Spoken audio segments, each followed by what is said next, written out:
Pegi Setiawan alias Perong, salah satu pembunuhan kasus Vina berhasil ditangkap. Ia ditangkap di Bandung, Jawa Barat, pada Selasa, 21 Mei 2024. Beberapa orang yang diduga terlibat dalam proses pembunuhan dimaksud sampai sekarang belum ditemukan. Maka setidaknya apa yang kita sampaikan ini memberikan satu himbauan.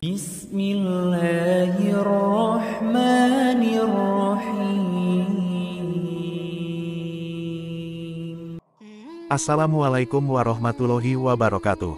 Sahabat muslim yang dirahmati Allah subhanahu wa ta'ala. Kasus Vina Cirebon semakin heboh dan ramai dibicarakan publik. Hal tersebut setelah kisah pembunuhannya dijadikan tayangan film bioskop, berjudul Vina Sebelum 7 Hari. Film tersebut kemudian memancing perhatian publik. Pasalnya kasus terkait pembunuhan Vina disebut-sebut masih belum selesai. Selain 11 pelaku, rupanya ada kejanggalan yang belum diketahui sampai saat ini. Banyak orang yang hanya fokus terhadap 3 DPO yang saat ini masih dalam pencarian. Namun kabar terbaru menyebutkan, salah satu dari 3 pelaku pembunuhan terhadap Vina, telah berhasil ditangkap penyidik Polda Jawa Barat. Pegi alias Perong yang diduga menjadi otak pembunuhan Vina, ditangkap polisi di Bandung, Jawa Barat, pada Selasa malam tanggal 21 Mei tahun 2024. Dengan demikian, masih ada 2 pelaku lainnya yang masih diburu polisi. Terkait kasus pembunuhan terhadap Vina di Cirebon yang kembali muncul ke permukaan publik, Ustadz Adi Hidayat turut memberikan nasihat kepada para pelaku dalam kejadian tersebut. Ustadz Adi Hidayat menjelaskan, bahwa tindakan 11 pelaku kasus pembunuhan dan pemerkosaan Vina Cirebon, tergolong ke dalam dosa besar, karena telah menghilangkan nyawa orang yang tidak bersalah. Para pelaku yang sudah berbuat dosa maka hidupnya menjadi tidak tenang. Dosa ini memberikan satu pengaruh yang sangat buruk, baik bagi kehidupan di dunia maupun dengan kehidupan di akhirat. Para pelaku telah melakukan sabul mubikat dengan sadis, yang tidak dibenarkan dalam ajaran agama Islam. Berikut isi nasihat dan pendapat Ustadz Adi Hidayat yang beliau sampaikan dalam akun YouTube-nya. Yang kedua, bila pun ada orang yang telah masuk pada lingkup itu, maka tetap ada jalan untuk kembali. Sepanjang ia berkehidupan, Allah masih memberi kesempatan kepada siapapun agar ia mau bertobat, mau kembali untuk mendapatkan perubahan-perubahan, pencerahan-pencerahan yang mengarahkan ia pada jalan hidup yang lebih baik.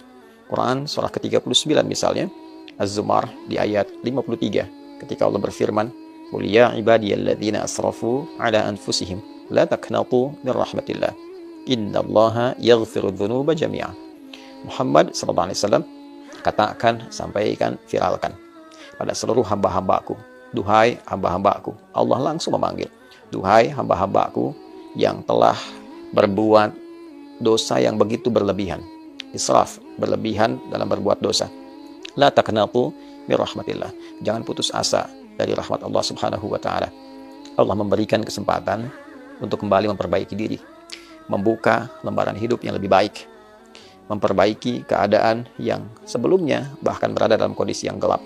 Innallaha yaghfiru dzunuba jami'a.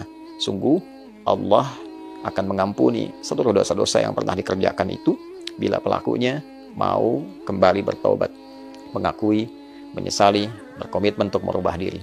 Untuk itu, bila pun ada orang-orang yang terlibat dalam satu dosa yang dimaksudkan, misal yang sekarang sedang viral yang menimpa seorang sosok perempuan di tahun 2016 yang sekarang viral dibicarakan, dan ada beberapa orang yang diduga terlibat dalam proses pembunuhan dimaksud sampai sekarang belum ditemukan, maka setidaknya apa yang kita sampaikan ini memberikan satu himbauan agar sebaiknya dan alangkah itu yang terbaik dilakukan untuk menyerahkan diri, kemudian bertobat, dibandingkan dengan akan selalu diliputi dengan kegelisahan, ya, penyesalan, kegelapan, tidak pernah tenang. Apakah nyaman berkehidupan seperti itu dan mendapatkan ancaman bila tidak benar-benar bertobat sampai kemudian setelah wafat pun keadaannya masih terancam? Akan lebih baik bila kemudian berusaha memperbaiki diri, menyerahkan diri, memperbaiki hidup, meminta maaf pada keluarga korban, minta maaf pada masyarakat yang mungkin juga terdampak pada hal demikian. Setelah itu berusaha untuk membuka lembaran hidup yang baru, menunggu waktu kapan kita kembali kepada Allah dalam kebaikan, dan semoga dengan itu Allah mengampuni kita seperti apa yang telah Allah janjikan dalam firman-Nya. Itu lebih baik ditempuh dibandingkan dengan berbagai macam pilihan-pilihan yang tidak positif untuk didapatkan. Pun demikian, bagi siapapun yang hadir di sekitarannya, akan lebih baik untuk bisa mendorong para pelaku, orang-orang yang terlibat demikian untuk memperbaiki diri, alih-alih menutupi atau juga menyembunyikan atau bahkan mengubah sesuatu yang tidak pada tempatnya. Tentu ini akan menimbulkan dampak baru, dosa yang baru, dan yang paling beresiko adalah menimbulkan satu potensi yang tidak baik untuk semuanya saat kembali kepada Allah Subhanahu wa Ta'ala. Karena siapapun yang berperan memfasilitasi pada satu keburukan, ia tidak akan lepas dari konsekuensi dengan orang yang melakukan itu semua karena peran-peran yang telah ia lakukan. Untuk itu saudara-saudariku, jauhi berbagai tindakan-tindakan merusak, menghancurkan. Jangan sampai terjadi, apalagi seorang muslim yang menghilangkan nyawa orang lain.